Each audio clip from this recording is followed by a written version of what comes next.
quiero leerte un versículo ahí en Tito capítulo 2, versículo 11. Y ya después vamos a ir empezando a construir algunos conceptos, pero acompáñame en tu Biblia, ahí a Tito capítulo 2, versículo 11. Te recuerdo que yo leo de la Nueva Traducción Viviente. Y dice lo siguiente: pues la gracia de Dios ya ha sido revelada, la cual trae salvación a todas las personas. Y se nos instruye a que nos apartemos de la vida mundana y de los placeres pecaminosos. En este mundo maligno debemos vivir con sabiduría, justicia y devoción a Dios, mientras anhelamos con esperanza ese día maravilloso en que se revele la gloria de nuestro gran Dios y Salvador Jesucristo. Él dio su vida para librarnos de toda clase de pecado, para limpiarnos y para hacernos su pueblo, totalmente comprometidos a hacer buenas acciones. ¿Por qué tomé este versículo para empezar? Porque es muy claro y dice, pues por la gracia. Pues la gracia de Dios ya ha sido revelada.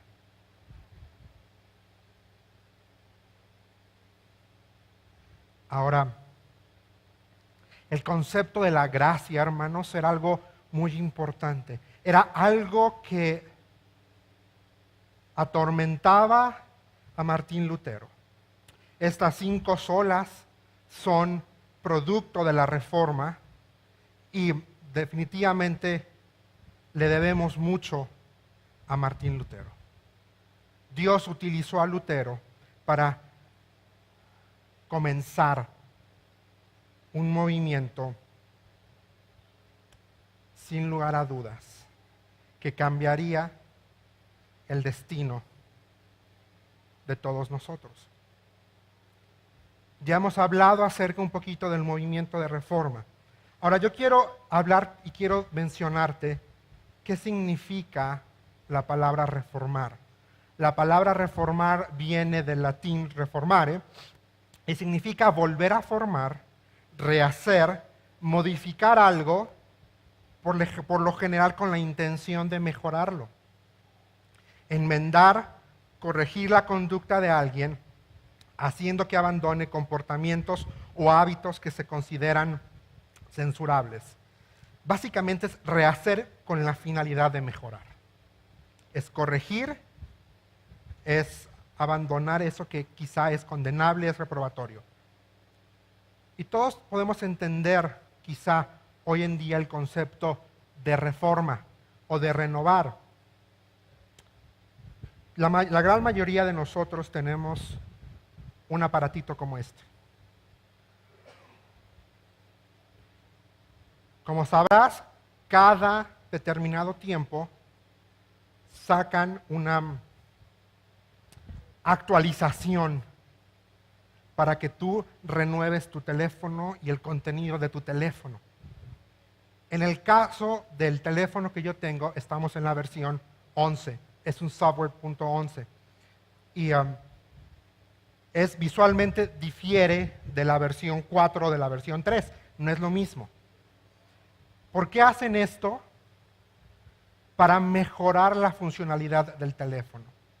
Para que tu teléfono sea más estable, tengas acceso a nuevas funcionalidades.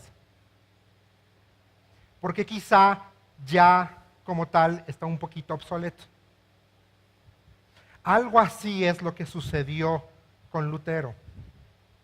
Llegó un punto en que él notó que había una cierta discordancia entre la enseñanza y la práctica de la iglesia con lo que la Escritura decía.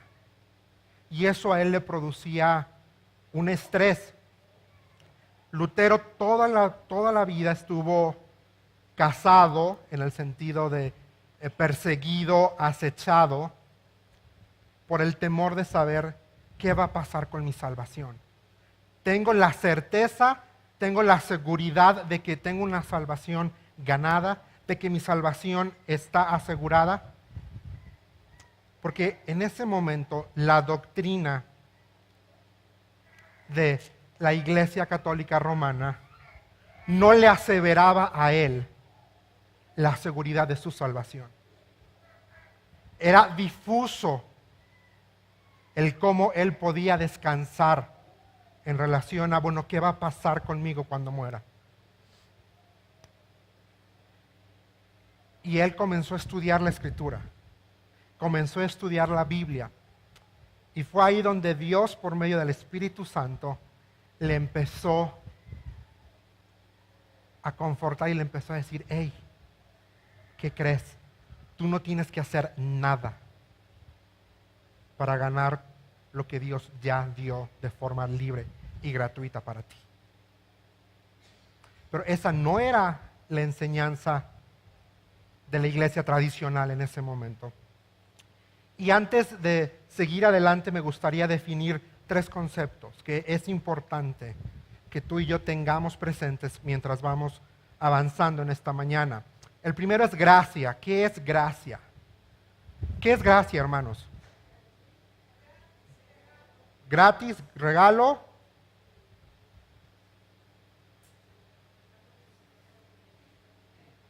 Sí, tiene esa connotación. En el estricto sentido del texto bíblico, gracia es favor. Y cuando se utiliza en conjunto con Dios, cuando Dios es el sujeto de esta acción, de esta caris, de este favor, entonces se vuelve un favor inmerecido. Y este favor inmerecido es el evento pivotal de nuestra fe. Es un favor que tú y yo no merecíamos. Entonces, cuando vas a la Escritura y ves al apóstol Pablo utilizando el término gracia o caris en el original, en conjunto con Dios o Cristo, está hablando acerca de un favor inmerecido, de un caris inmerecido. Y es la misma idea que va a hacer eco y va a echar raíz en el corazón y el alma de Lutero. El segundo concepto esta mañana que quiero y que tiene que quedar claro para poder seguir adelante es el de justificación. ¿Qué es justificación?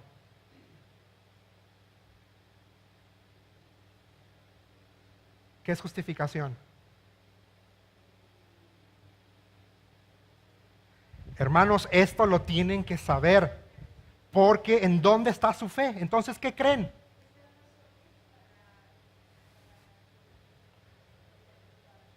Ese es el entendimiento humano sobre justificación. Nosotros intentamos justificar nuestras acciones, pero justificación forma parte primordial y esencial de tu salvación. ¿Qué es justificación de acuerdo a la Biblia? ¿Qué es, hermanos? No puede ser posible que vengamos el domingo a la mañana, que levantemos las manos, que estemos así y no sepamos esto. Entonces, ¿en qué crees? Perdón que te lo diga así. ¿En qué crees? Esto no es un club para que vengas a pasar 2 horas felices. Esto no es un lugar para que vengas y apacigües tu intranquilidad, o para quedar bien y decir, no, ya fui a la iglesia, ya le cumplí a Dios. Justificación, hermanos, es el acto de ser declarados justos delante de Dios. En la cruz, Cristo dijo, consumado es.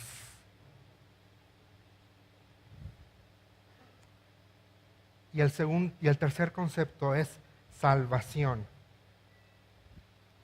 Salvación es libertad del pecado y sus consecuencias. Porque dice la Biblia que la paga del pecado es muerte. Sin embargo, el regalo de Dios es vida eterna. ¿En quién? En Cristo Jesús, nuestro Señor. Y es importante que entendamos estos conceptos. Es importante que sepamos qué es gracia, que sepamos qué es justificación, que sepamos qué es salvación. Porque gracia es un favor, es algo que haces, que te nace. Y el corazón de Dios está ligado a la gracia. Su corazón está lleno de gracia, es parte de quién es Él. Porque ni tú y yo no merecíamos, y uso esa palabra, el perdón de nuestros pecados. Merecíamos la condenación eterna, merecíamos pasar una eternidad condenados, lejos de Dios, sin relación con Dios. Pero Dios, que es grande y rico en amor, dijo no. Yo voy a hacer algo para restaurar esa relación con el ser humano que se rompió en Génesis capítulo 3. Y ahora quiero, ya que te dije estos conceptos, vamos rápidamente a analizar qué es lo que la iglesia tradicional entiende y enseña por gracia. Según el catecismo de la Iglesia Católica, y para esto sí lo saqué, esto que les voy a comentar, lo saqué directamente, entré a la página del Vaticano y descargué el catecismo completo de la Iglesia Católica. Y es interesante porque ellos definen gracia como una participación gratuita de la vida sobrenatural de Dios que inicia con el bautismo y se pierde cada que se comete un pecado grave. Es un don que Dios concede para alcanzar la vida eterna y se recibe progresivamente a través de los sacramentos. Nada que ver con lo que la Biblia dice. Tú y yo no podemos participar en nuestra salvación. Tú y yo no podemos hacer absolutamente nada, porque somos creados, porque somos pecadores, porque dice la Biblia que por un solo hombre entró el pecado en la humanidad. Dice el salmista, en pecado fui concebido. No nos libramos.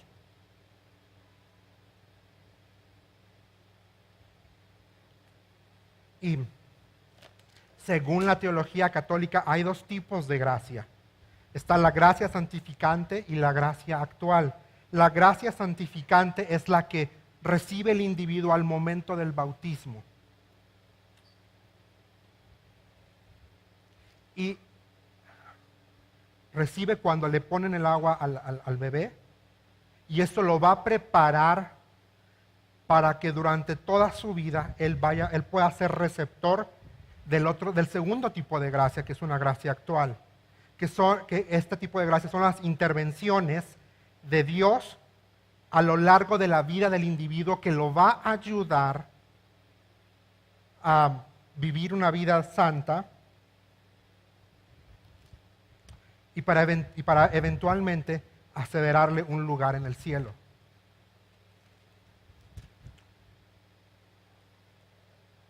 Y eso dista mucho con lo que la Biblia dice. La Biblia dice, porque por gracia, fe, y esto no de vosotros, pues es un... Ahora,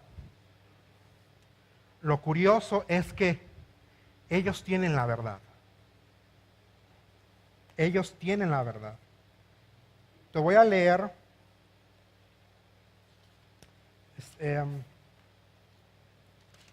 Efesios 2, de la Biblia de Jerusalén.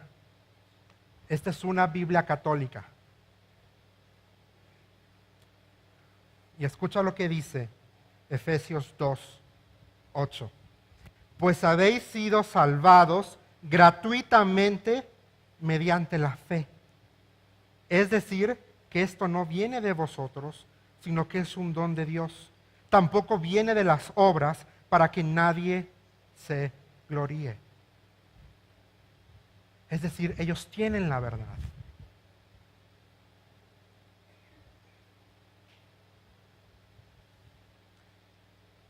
Pero si no leen su Biblia, no pueden conocer la verdad. Tú tienes la verdad en tu mano o en tu teléfono móvil. La pregunta es, ¿lo lees? ¿Lees? ¿Sabes lo que dice? ¿Sabes lo que dice tu Biblia acerca de estos conceptos esenciales en el andar cristiano? Y escucha también lo que la Iglesia Católica Romana enseña sobre la justificación.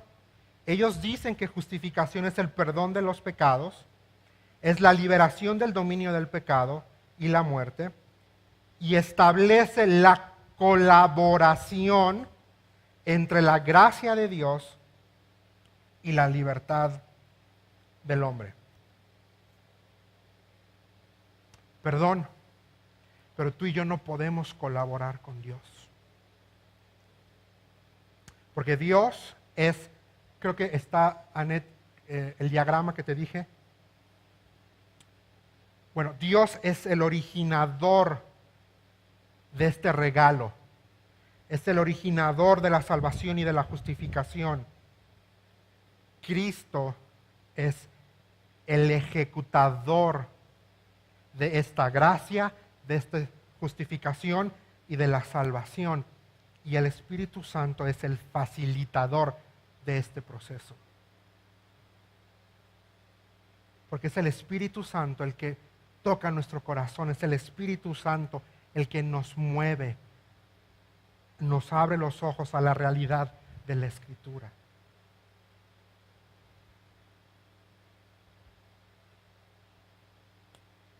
Según el catecismo dice, lavarnos de nuestros pecados y comunicarnos la justicia de Dios por la fe en Jesucristo y por el bautismo. Es consistente, están diciendo, es consistente en el sentido de Dios más algo que el hombre tiene que hacer. Dios más una obra del individuo. Y algo muy interesante es que ellos dicen que el ser humano por naturaleza tiene la capacidad de elegir entre el bien y el mal. Y al hacer esta declaración, ellos dicen que por lo tanto tiene la habilidad el ser humano de cooperar con Dios en la obra salvífica. El ser humano no puede hacer nada para salvarse a sí mismo. No puede hacer nada para cambiar su condición de muerte espiritual. No podemos hacer nada. Dice el autor, el apóstol Pablo dice, por cuanto todos hemos pecado y estamos, ¿qué? Separados. No hay nada que nosotros podamos hacer. También el apóstol dice que la naturaleza humana es de continuo ¿al qué? Al mal. Si de verdad tuviéramos la capacidad plena para elegir entre el bien y el mal, no habría tanta guerra, no habría tanto dolor, no habría tanta disturbios en el mundo, porque el ser humano elegiría lo bueno. Pero no es así, porque cargamos con el peso de la consecuencia de la desobediencia inicial en Génesis capítulo 3.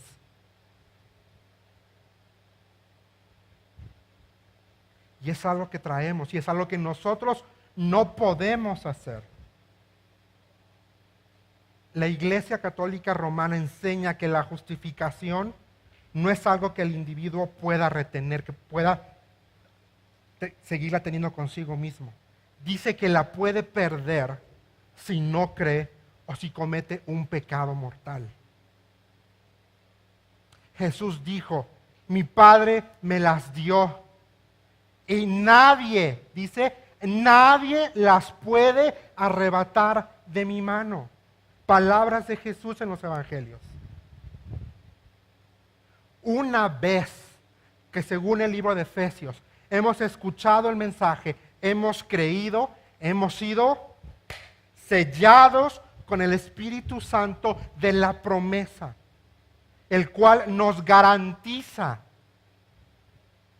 Quizá no es el mejor ejemplo, pero es como un pagaré.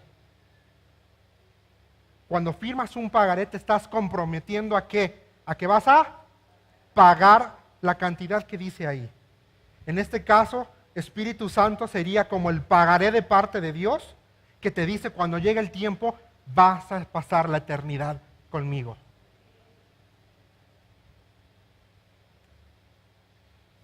Pero aquí viene lo interesante.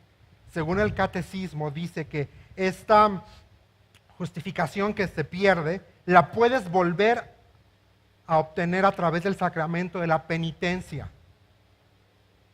Y sacramento, yo dije, bueno, yo no crecí en la religión tradicional, pero me puse a investigar y dice que sacramento es un ritual que permite la acción divina en el ser humano.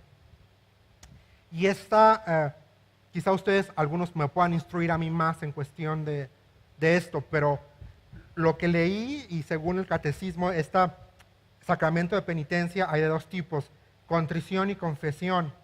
Y contrición quiere decir sentir un intenso dolor y pesar por haber cometido pecado.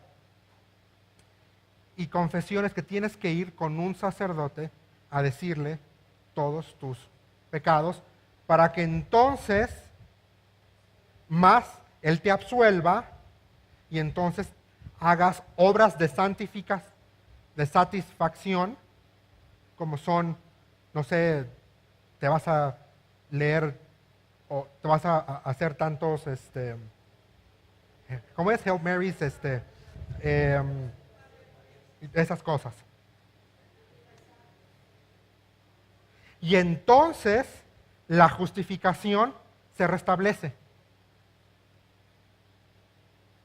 Pero la Biblia dice que hay un solo mediador entre Dios y los hombres, Jesucristo hombre.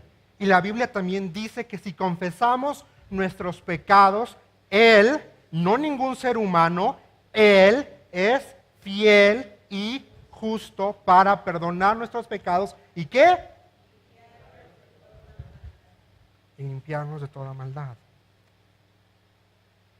Salvación, según la Iglesia Católica Romana, comienza con el bautismo.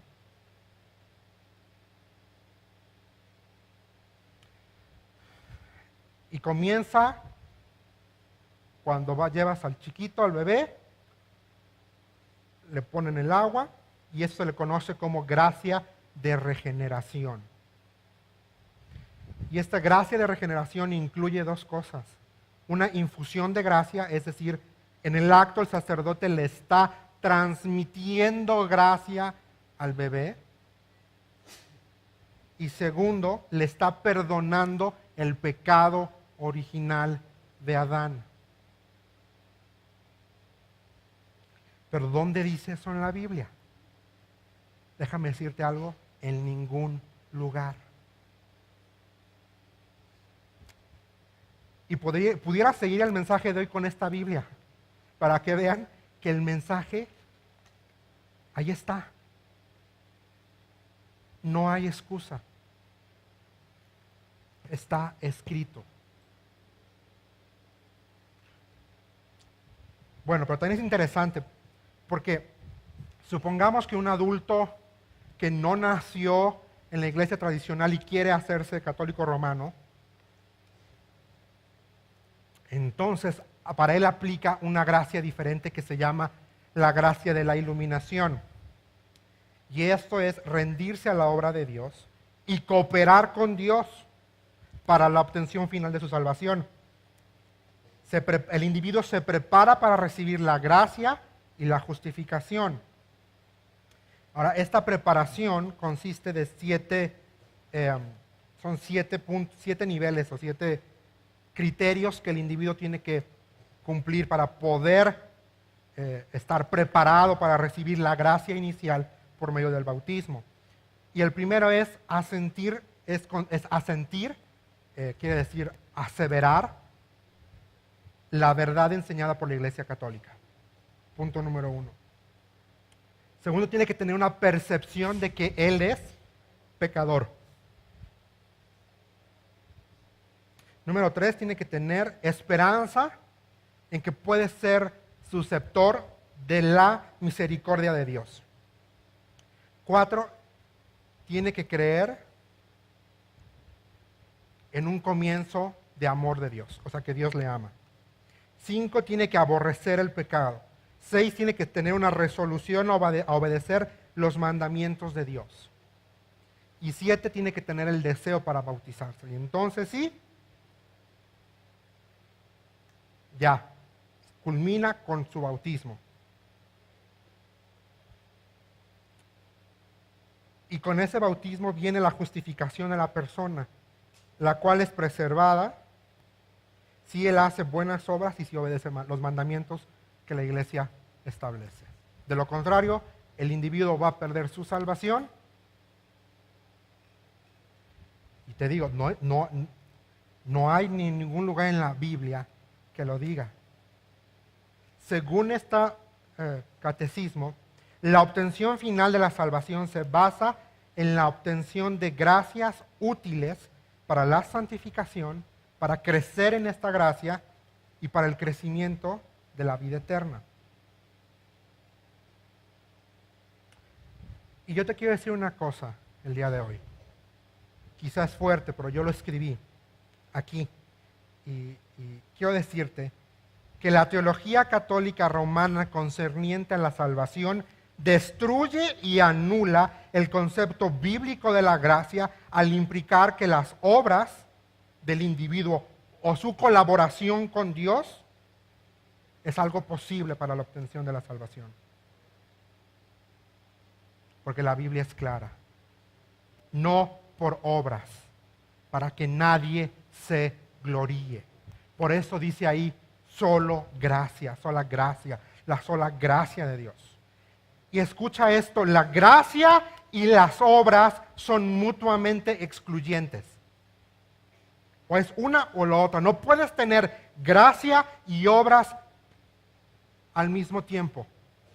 Ahora, la Biblia sí enseña acerca de buenas acciones. Pero las buenas acciones son el resultado, según el libro de Santiago, de una conversión genuina.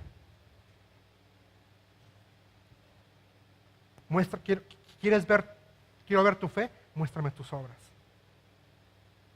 No está diciendo que las obras son necesarias para que tú seas salvo, para que tengas un lugar en el cielo. Está diciendo que el producto, la consecuencia de que tú recibiste la gracia, la justificación y por consiguiente la salvación eterna es que vas a comenzar a hacer buenas acciones. ¿Por qué? Porque la gracia te cambia, porque la gracia te transforma, porque la gracia te hace ver la vida de una forma completamente diferente. Este era el concepto. Esto era con lo que Lutero luchaba cuando él leía su Biblia. Y la reforma protestante es el resultado de 3 cosas.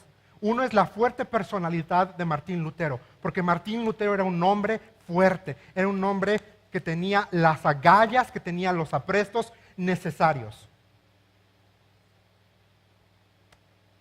Segunda cosa, una constante búsqueda existencial. Le atormentaba saber quién era él y en dónde estaba él delante de Dios. salvo, no salvo. Y 3, una teología, la católico-romana, que era incapaz de responder sus preguntas. Por eso en algún momento por ahí dice una frase de los reformadores, y es algo que nosotros creemos, y si la digo ustedes seguro la van a complementar. Dice, el justo, que está en la Biblia, el justo vivirá por la fe. Lutero sostenía que no existía un puente entre la ira de Dios y la gracia. Lo que se requería era un acto soberano, unilateral de parte de Dios para el rescate eterno del ser humano. Porque el ser humano era imposible de cruzar del estado de condenación a un estado de justificación. Él no podía construir un puente para cruzar. Lutero aseguraba que la seguridad de la salvación dependía exclusivamente de Dios por la obra de Cristo en la cruz.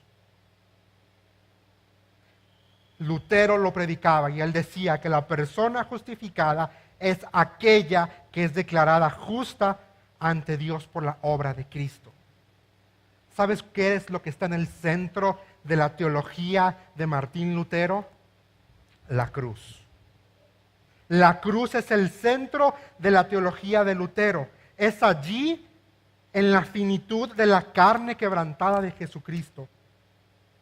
Mientras Él aparentemente cuelga ahí sin poder alguno, bajo el peso de la maldición de Dios y abandonado por su Padre, que Dios actúa en gracia para salvar a una humanidad caída.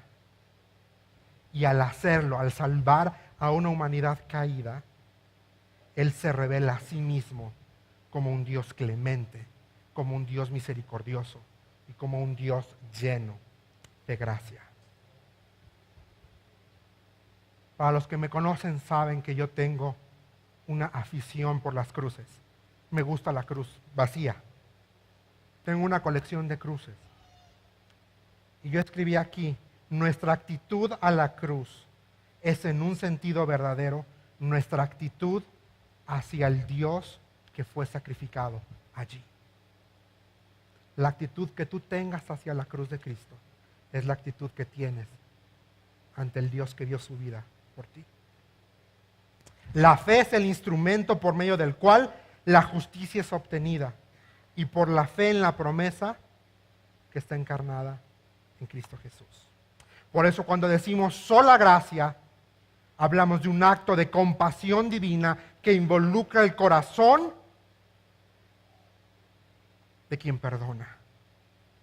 Cuando hablamos de sola gracia, solo la gracia, estamos diciendo que Dios está completamente caracterizado, lleno de gracia. Sola gracia garantiza que todo lo que Dios ha hecho en favor de la humanidad es un regalo incondicional de Dios para nosotros. Cuando hablamos de sola gracia, dependemos completamente de la gracia de Dios. Esto significa que nosotros no contribuimos absolutamente en nada para el perdón de nuestros pecados. Todo se origina en Dios. Todo proviene de Dios. Y es Dios el que proveyó el salvoconducto para que tú y yo podamos un día estar en la eternidad con Él. No por nuestras buenas acciones, no por nuestra carita linda, sino por la obra de Cristo en la cruz del Calvario. Y ahora quiero hablarte acerca de 4 cosas. Ya te mencioné lo que la Iglesia Católica dice acerca de la justificación, la salvación y la gracia. Empezamos definiendo estos conceptos. Y ahora me gustaría que te puedas ir pensando en cosas que la gracia trae a mi vida. Y de hecho hice un acrónimo. La gracia trae. Número 1, trae salvación por medio de la fe en Jesucristo. Efesios 2, 8 y 9, ya lo leímos. Por gracia somos salvos, por medio de la fe. Y esto no proviene de ustedes, sino que es un regalo de Dios. Segunda cosa que la gracia trae a tu vida y a mi vida, revela la verdad. ¿Cuál verdad? Soy pecador. Mi pecado me separa de Dios. Yo no puedo hacer nada para cambiar ese hecho. Yo no puedo ganarme la salvación eterna. Pero la gracia me revela a un Dios lleno de amor, lleno de compasión, quien dio a su único hijo a la cruz del Calvario, a morir, a tomar mi pecado, a hacerse pecado por mí, para que yo pueda ser declarado justo, para que yo pueda ser declarado hijo de Dios, para que yo pueda tener la certeza de que voy a pasar una eternidad con Él. Ve lo que dice Juan, capítulo 1, versículo 14, dice: y entonces la palabra se hizo hombre y vino a vivir entre nosotros. Y mi versión dice, estaba lleno de fidelidad y amor inagotable. Y hemos visto su gloria, la gloria del único Hijo del Padre. Juan dio testimonio de él cuando clamó a las multitudes. A él me refería yo cuando decía, alguien viene después de mí que es muy superior a mí porque existe desde mucho antes que yo. Versículo 16 es hermoso. Dice, de su abundancia todos hemos recibido una bendición inmerecida tras otra. Salvación, justificación, perdón, redención. Pues la ley fue dada por medio de Moisés.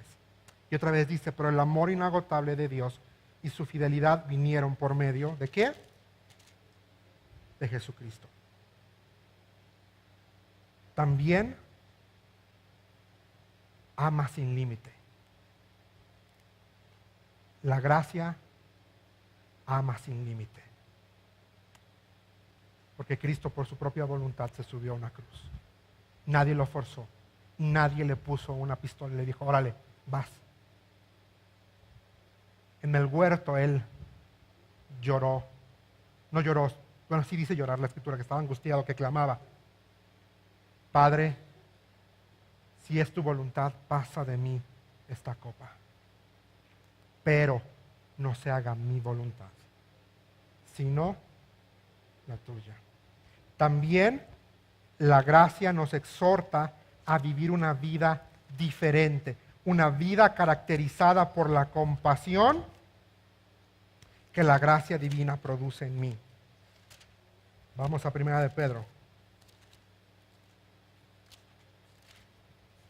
Si lo encuentro, porque luego me pongo nervioso. Aquí está ya.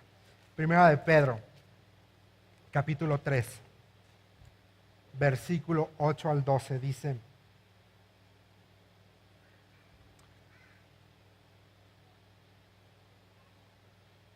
pero nadie, Primera de Pedro 3, estoy en Santiago. Ya decía, no. Primera de Pedro 3, aquí está. Dice, por último, todos deben ser de un mismo parecer. Tengan compasión unos de otros. Ámense como hermanos y hermanas. Sean de buen corazón y mantengan una actitud humilde. No paguen mal por mal. No respondan con insultos cuando la gente los insulte. Por el contrario, contesten con una bendición. A esto los ha llamado Dios y Él los bendecirá por hacerlo. En las Escrituras dicen, si quieres disfrutar de la vida y ver muchos días felices, refrena tu lengua de hablar el mal y tus labios de decir mentiras. Apártate del mal y haz el bien. Busca la paz y esfuérzate por mantenerla. Versículo 12 es impresionante. Dice, los ojos del Señor están sobre los que hacen lo bueno y sus oídos están abiertos a sus oraciones. Pero el Señor aparta su rostro de los que hacen lo malo. A veces ahí está la respuesta, creo yo, de por qué muchas de mis oraciones no son contestadas. Dice aquí, pero el Señor aparta su rostro de los que hacen lo malo. ¿Por qué Dios no responde a muchas de mis oraciones? Bueno, a lo mejor tengo que revisar mi vida y saber en dónde estoy. Pero gracias al Señor que Él es bueno y gloria al Señor porque Él sí responde oraciones, hermanos. Amén y amén. Y por último, con esto te quiero dejar ya para irnos en esta mañana. Es también la gracia nos reta a vivir una vida reformada. Nos reta a vivir una vida reformada en su esencia. Segunda de Corintios.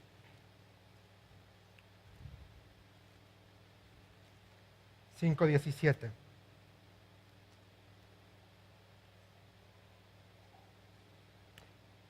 Esto significa que todo el que pertenece a Cristo se ha convertido en una persona nueva. La vida antigua ha pasado, una nueva vida ha comenzado. La gracia te transforma desde el centro, toda tu esencia. Y todo esto es que es un regalo de Dios, quien nos trajo de vuelta a sí mismo por medio de Cristo y nos ha dado la tarea de reconciliar a la gente con Él. Pues Dios estaba en Cristo reconciliando al mundo consigo mismo, no tomando más en cuenta el pecado de la gente, y nos dio a nosotros este maravilloso mensaje de reconciliación, el mensaje de la gracia, el mensaje de la justificación por la fe en Cristo Jesús. Así que somos embajadores de Cristo. Dios hace su llamado por medio de nosotros. Hablamos el nombre de Cristo cuando le rogamos, vuelvan a Dios. Pues Dios hizo que Cristo, quien nunca pecó, fuera la ofrenda por nuestro pecado, para que nosotros pudiéramos entrar o estar en una relación correcta con Dios por medio de Cristo. También la gracia me reta a vivir una vida reformada en mi forma de pensar. Efesios 4:23 al 25.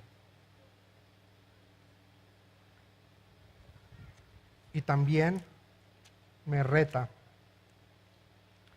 a vivir una vida que ha sido reformada completamente en su forma de actuar.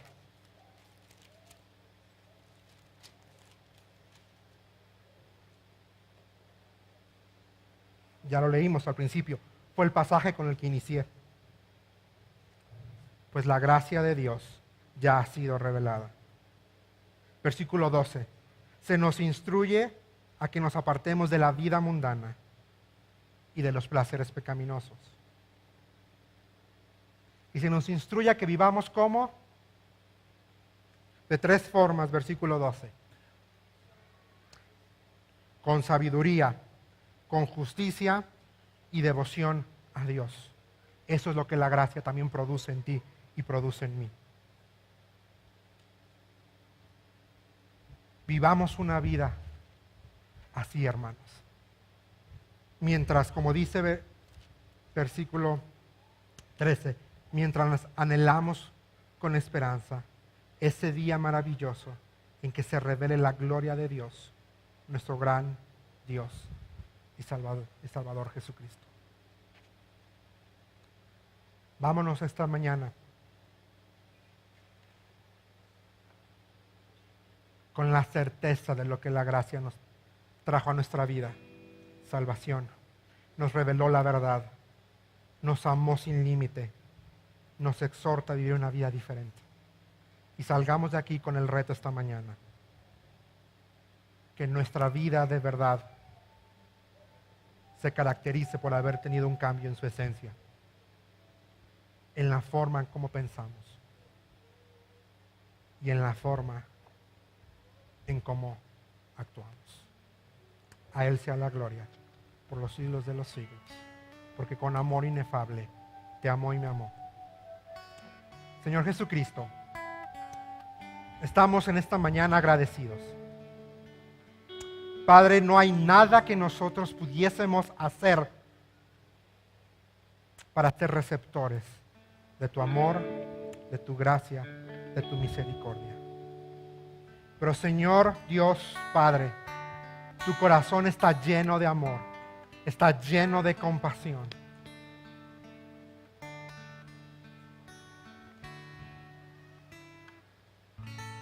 Que te movió